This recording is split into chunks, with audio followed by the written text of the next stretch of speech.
Hello everyone. दोस्तों, इस video में जो लॉ कॉम्पिटिटिव एग्जामिनेशन है इसके रिगार्डिंग नोट्स किस हिसाब से प्रिपेयर किए जाएं, हम इसके रिगार्डिंग बात करेंगे ताकि आपकी प्रिपरेशन ईजिली हो पाए जो आप कॉम्पिटिटिव एग्जामिनेशंस की प्रेप कर रहे हैं। दोस्तों, किसी भी तरह का कॉम्पिटिटिव एग्जामिनेशन है, चाहे वो यूपीएससी का है, चाहे जुडिशरी का है, अलाइड जो भी कोर्सेज हैं, इनमें देखिए सबसे पहला जो इम्पोर्टेंट पार्ट है दैट इज़ द कंटेंट जो कि सिलेबस है। बट दूसरा जो पार्ट है that is regarding the scheme, how you deal with it. Scheme बोल सकते हो आप, स्ट्रेटजी बोल सकते हो कि आपको वो चीज़ अचीव कैसे करनी है। दोस्तों, इन सब एग्जामिनेशन में जो सिलेबस है दैट इज़ लेंदी, बट अगर हम उन चीज़ों को एग्जामिनेशन पॉइंट ऑफ व्यू से, जो हमें एग्जामिनेशन पॉइंट ऑफ व्यू से रिक्वायर्ड है, अगर हम चीज़ों को कंसाइज करते हैं, प्रेपरेशन करना इजी रहेगा। कंसाइज करने का तरीका क्या है, हम इसके रिगार्डिंग भी बात करेंगे इस पर्टिकुलर वीडियो में, और इन सब चीज़ों के रिगार्डिंग डील किस वे से करना है इसके रिगार्डिंग हम बात करते हैं इस वीडियो में।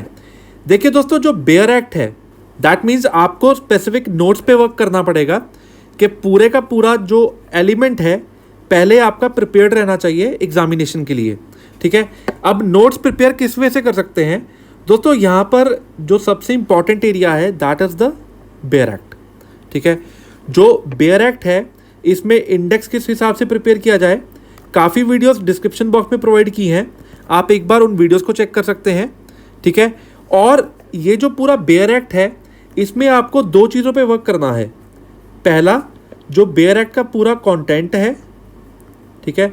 दूसरा, इंडेक्स का पार्ट, जो बेयर एक्ट के इनिशियल कंटेंट दिया हुआ है, जो लिस्ट ऑफ सेक्शंस हैं, इन पे अच्छे से वर्क करना है। दैट मीन्स जब आप कंटेंट रीड करते हैं, इंपॉर्टेंट कंटेंट आप इंडेक्स पे नोट करेंगे ताकि एग्जामिनेशन के पास जब भी आपको चीज़ें रिवाइज करनी है आपके पास ये रेडली अवेलेबल मटेरियल रहे, आप उन चीज़ों को अच्छे से रिवाइज कर पाएँ। प्रॉपर टाइम पीरियड जो रहेगा, जैसे आप इंपॉर्टेंट ये प्रोविज़न सब नोट कर रहे हैं, इट शुड बी कि आपने जब कॉलेज में एलएलबी करी या आपकी परसुइंग अभी एलएलबी आप कर रहे हैं, या जैसे ही आपकी लॉ कंप्लीट होती है, before jumping on the examination part कि सीधा एग्जामिनेशन की प्रिपरेशन करनी कैसे है, this is the core area जो बेसिक्स हैं एग्जामिनेशन के रिगार्डिंग आपको ये चीज़ें हेल्प करेंगी। ठीक है, सबसे important bare act, then list of important provisions. अगर आप ये सब लिस्ट बनाते हैं this will help you to ease the preparation, जो कि आपको मैंने ये सैम्पल भी एक प्रोवाइड किया है, एक बार आप इसको चेक कर सकते हैं, आपको थोड़ा आइडिया मिलेगा कि लिस्ट किस हिसाब से बनानी है। राइट दोस्तों, जो प्रीलिम्स का पार्ट है, जो 3 स्टेजेस हैं इस एग्जामिनेशन में, that is pre, mains and interview. अब दोनों में से मुश्किल कौन सा है, प्री या मेंस? देखिए, मेंस में जो पार्ट है you have to explain the given content, या फिर कई बार डायरेक्ट क्वेश्चंस आ जाते हैं, what do you mean by this, elements क्या है। ठीक है, बट प्रीलिम्स में अगर हम बात करें कोई स्पेसिफिक नंबर ऑफ डेज के रिगार्डिंग, किसी भी तरह की डेट के रिगार्डिंग, एक्सप्लेनेशन के रिगार्डिंग, एग्जाम्पशन के रिगार्डिंग, ठीक है, you have to be very accurate regarding the data, कहाँ पर क्या क्या चीज़ें मैंशनड है। तो ये जो प्रीलिम्स का बेस है that is totally bare act. ठीक है, मतलब मेंस में आपको दो चीज़ें गो थ्रू करनी है, one is bare act plus course books, but जो प्रीलिम्स है इसका जो मेजर फोकस रहेगा that is the bare act.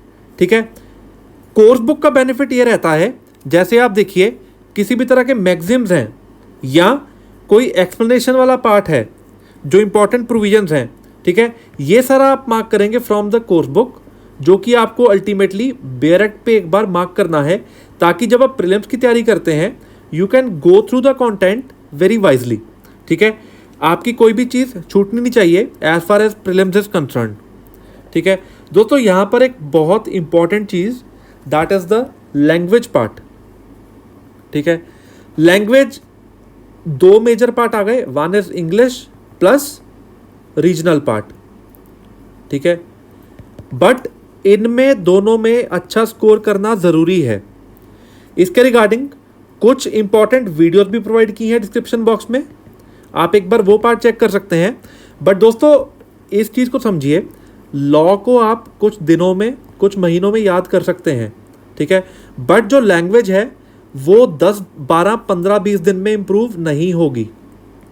That means जब आप डे 1 से इन चीज़ों की प्रिपरेशन स्टार्ट करते हैं, ट्राई रीडिंग न्यूज़पेपर, ताकि आप जो बेसिक पार्ट्स हैं, जो फॉर्मेशन है, आप उनके रिगार्डिंग वर्क कर पाएँ, ठीक है। Grammar part is the key, ठीक है, इसमें आपको जो बेसिक सारा पार्ट है ग्रामर पे वर्क करना है।